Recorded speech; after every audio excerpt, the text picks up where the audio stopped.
Buenos días y bienvenidos a mundodesconocido.es. Vivimos en un mundo extraño. El misterio y los enigmas parecen encontrarse allí donde vamos. Por contra, la ciencia en ocasiones lo que intenta con ese misterio o esos enigmas es taparlos, ocultarlos, distorsionarlos o incluso difamarlos, como ha ocurrido en muchas ocasiones. En este punto nos encontramos cuando hablamos de los llamados cráneos de Paracas. La arqueología oficial, la historia y por supuesto la antropología no quiere saber nada de ellos. Son una especie de pieza que no encaja dentro de un contexto histórico global. Y digo global porque las nuevas pruebas que han aparecido sobre los cráneos de Paracas parecen demostrar que aquí ha habido algo que se nos ha escapado. Vamos a explicaros, si no sabéis lo que son los cráneos de Paracas, y que intentáis entender qué es o de qué estamos hablando. Los cráneos de Paracas son una serie de cráneos alargados que se encontraron en Paracas, en Perú. Aquellos cráneos que inicialmente se pensó que correspondían a seres humanos que habían sido modificados debido a una serie de presión que se había efectuado sobre su cabeza, de tal modo que se había generado una deformación en el crecimiento craneal, se descubrió que no era así, no podía ser. La capacidad craneal, por mucho que se modifique la forma, el volumen craneal no es modificado. Y sin embargo, estas cabezas tenían una inmensa capacidad craneal, casi el doble que la de un ser humano. En el año 2014 hubo un gran revuelo. Parece ser que se llevaron una serie de muestras óseas de estos cráneos a distintos genetistas a nivel mundial. Y cuando analizaron aquellas muestras, los resultados fueron sorprendentes. Se descubrió que aquellos huesos correspondían a mutaciones desconocidas sobre cualquier ser humano.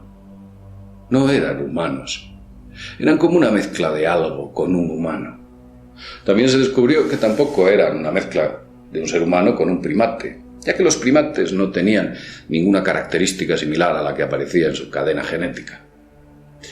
Tampoco correspondía a ningún tipo de animal conocido hasta la fecha. Aquello era totalmente distinto. Esos cráneos correspondían a un ser no conocido. Pero resulta que se ha producido una segunda prueba de ADN. Se ha completado una prueba en la que se han encontrado dos cosas sorprendentes. La primera de ellas se confirma que los cráneos tienen unos 2000 años de antigüedad. Y la segunda de ellas, que es la más asombrosa, parece indicarnos que el origen de esos cráneos viene de Centroeuropa y de Oriente Medio. Evidentemente nos hacemos varias preguntas. La primera es cómo demonios llegaron a tumbas peruanas sin expoliar cráneos europeos de hace 2000 años. Y la segunda de ellas, ¿cómo pudieron cruzar esa inmensa brecha oceánica que existe entre Europa, Asia y, por supuesto, América? Evidentemente, cosas así cambiarían los libros de historia. Tendríamos que coger capítulos enteros y reescribirlos, incluso el propio descubrimiento de América. Habría que modificar datos tan importantes como la antropología, la arqueología y la historia. Y a estas alturas le puedo asegurar desde aquí que ningún tipo de doctor ortodoxo, catedrático o técnico en esta materia, o sabio en esta materia, se va a dedicar a cambiar esos libros o a emprender una batalla para que sean cambiados, intentando ajustar estos cráneos de Paracas. También le voy a hacer una pregunta a usted que se la lanzo. Este gran descubrimiento, este nuevo descubrimiento de que los cráneos de Paracas realmente tienen un origen europeo y de Oriente Medio, ¿cree usted que va a salir a los grandes medios de comunicación? ¿Piensa realmente que una noticia de este calado podría aparecer, o este hallazgo podría aparecer en las cadenas o las principales cadenas nacionales? Como le he dicho antes, ¿piensa usted que los historiadores, antropólogos y arqueólogos decidirán modificar la historia? Si usted cree que sí, es un iluso. La historia es muy difícil modificarla, porque existen grandes intereses para que continúe así. Y cuando hablo de intereses me refiero a todo tipo de intereses, desde económicos hasta políticos. Paracas es una península desértica situada dentro de la provincia de Pisco, en la costa sur de Perú, aproximadamente ahí está. Fue en ese lugar donde un arqueólogo peruano, Julio Tello, hizo un descubrimiento sorprendente en el año 1928.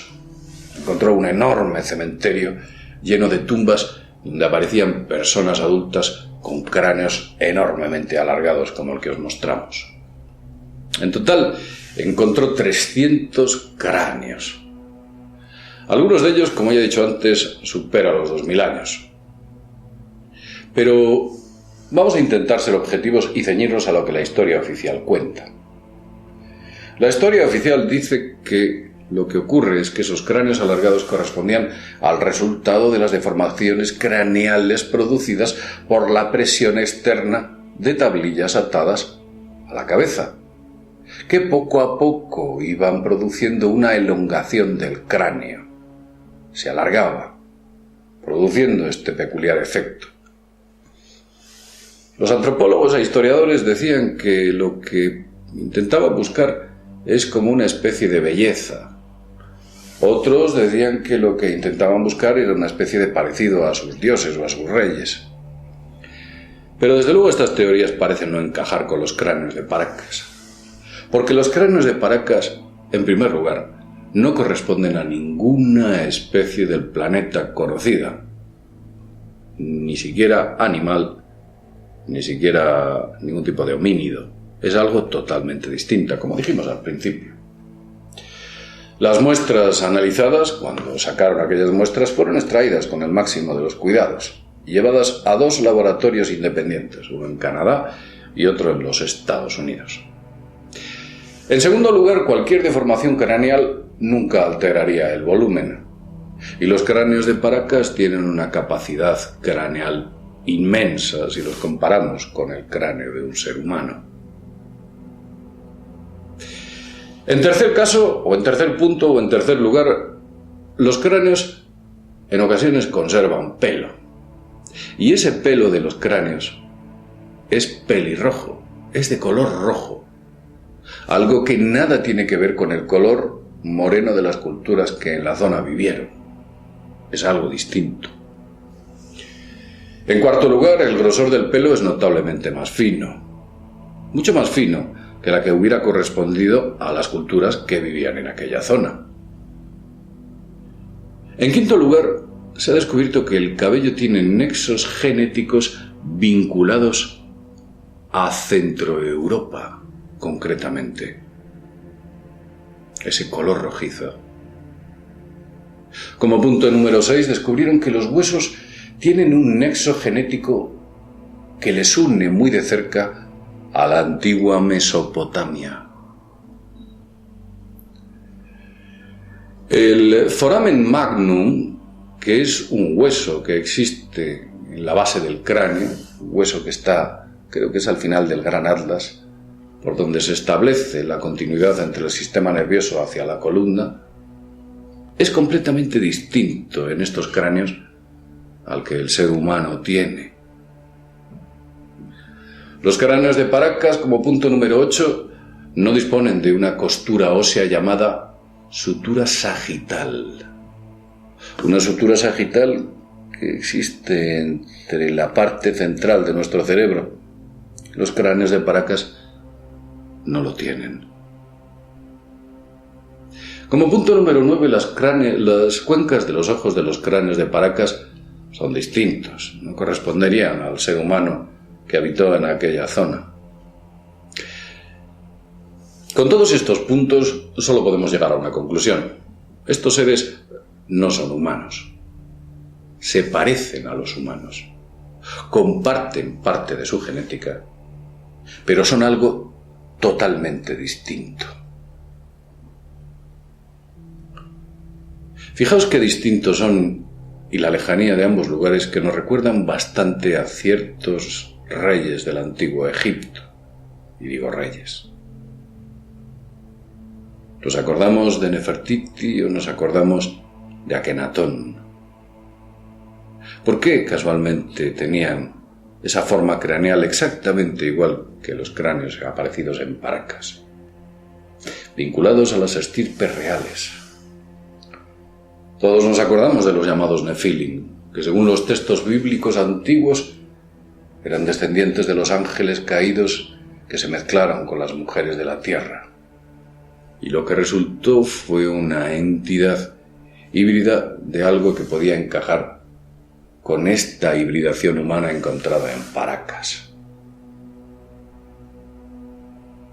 Recordamos, e incluso si vamos más allá, a las palabras de Karen Hudes, cuando hablaba de esos extraños seres que dominaban en las sombras y que eran auténticos Rex Mundi, o reyes del mundo, que controlaban la economía, y que ella los identificaba con el llamado Homo capensis.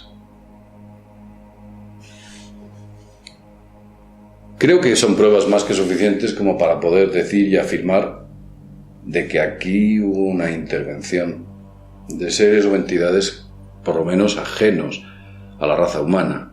No sabemos si venían de otra dimensión, de otro planeta o quizás de algún sitio más cercano e identificable de este planeta. Lo cierto es que parece que estuvieron aquí. No fueron muchos sus restos, parece ser que no fueron muy prolíficos, pero sin embargo durante mucho tiempo gobernaron y reinaron el planeta Tierra. Tal vez sigan haciéndolo. Quizás en las sombras estas entidades siguen operando y siguen controlando al ser humano. Tal vez su hibridación es mayor y su camuflaje aún es mayor todavía y no son fácilmente identificables. Siempre hemos pensado que nuestro planeta es eso, nuestro planeta. Quizás no lo sea tanto, quizás no sea tan nuestro. Bien, piensen todas estas cosas. La verdad es que creo que es un asunto lo suficientemente interesante como para que la ciencia oficial decidiese abrir una brecha dentro de esos libros de historia y adoptar este tipo de cuestiones e intentar ubicarlas dentro de un contexto del propio o de la propia evolución humana. Aunque supongo que ni los propios historiadores o antropólogos sabrían dónde colocarlo. Espero que os haya gustado el vídeo y, como siempre decimos, sin más, desde mundodesconocido.es nos vemos en el próximo videoprograma. Hasta pronto.